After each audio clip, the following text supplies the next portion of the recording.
President-elect Trump moving quickly to try to fill these open cabinet positions. All right, so several of these picks that are sounding like nominations have caught a lot of folks, not only in the country, but in Washington, by surprise. Yes, and that includes his choice to be the next U.S. Attorney General, Congressman Matt Gaetz. So joining us now to give us more of, some more color to this. Perspective. Let us have some more understanding here.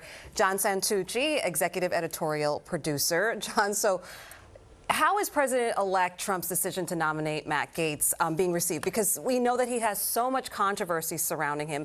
It seems that heads are rolling. The text I got, I can't repeat the words I got on air, guys, but it was remarkable. I spoke to a Republican on Capitol Hill this morning and said, what are they thinking? First of all, let's be clear. Matt Gaetz is a Republican. He's not loved by Republicans up on Capitol Hill. This is a guy that has been known to be a flamethrower, known to cause controversy. So to think that alone, let's take everything else away for a second, which we'll get into in a second. That alone, it's not someone that, is a part of the club, if you will, was surprising. Second, this ethics probe he's got is massive. So it actually began as a Department of Justice probe, if you can believe it. That went away, but House Ethics picked it up.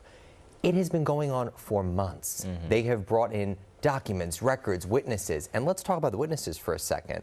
We're talking about, in at least one instance, an underage girl that he had an inappropriate sexual relationship with, paid women for money. Now, his co-conspirator in that case, a guy by the name of Joel Greenberg, who was in Florida politics, he's currently in federal prison for running this sex trafficking operation. So the Gaetz probe had caught many people by surprise, everybody anxious what was going to happen with this report. Here's the kicker. The report allegedly was going to come out at the end of this week. And he resigned. He resigned. Now, here's what happens. When you resign, you're no longer under the jurisdiction of the House of Representatives Ethics Committee.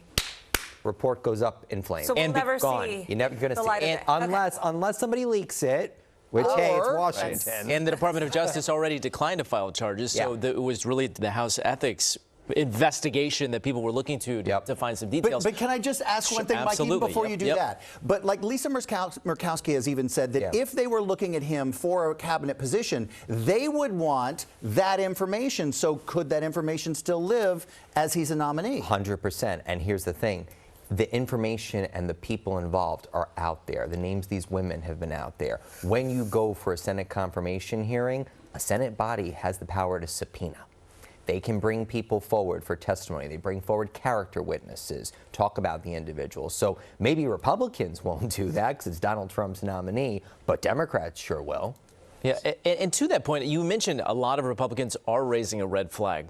What are the chances he even gets confirmed, assuming it goes through the confirmation process? I think it's highly unlikely, but never say never. I mean, listen, this is an ironclad majority Donald Trump now has in the Senate. So what would be the point of this then? So this is what I think. I think what happened here is that Matt Gaetz needed an off-ramp because this was going to be a devastating report. So let's say he doesn't get confirmed, which is what I think.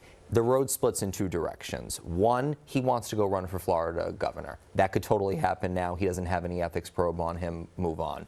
The other, look at what Donald Trump is doing with a lot of these positions. He's putting hardliners into jobs that don't require Senate confirmation. Let's think about Tom Homan, who's now the guy charged with going after the border, right? Let's think about RFK Jr., somebody else who's going to look into health services. Doesn't seem like he's going to get that post as the head of HHS, but something in that realm. He can get those done without having to go through the hassle of a Senate confirmation. So I could see a world like that for Matt Gaetz. And look, everybody Donald Trump is putting right now in the cabinet is being judged on what they say in Trump orbit is the January 7th test. Where were you after the attack on the Capitol on January 6th? Were you loyal to Donald Trump? Did you attack Donald Trump? Were you still on the team? If so, you're in a cabinet. Yeah, we only have 30 seconds left, but people are throwing around these recess appointments. Yeah, it's really complicated. Short version, it can't happen unless there is a 10-day period the Senate's out of session. We haven't gotten a moment yet, but what it would mean is that there is nothing like a formal confirmation process, so no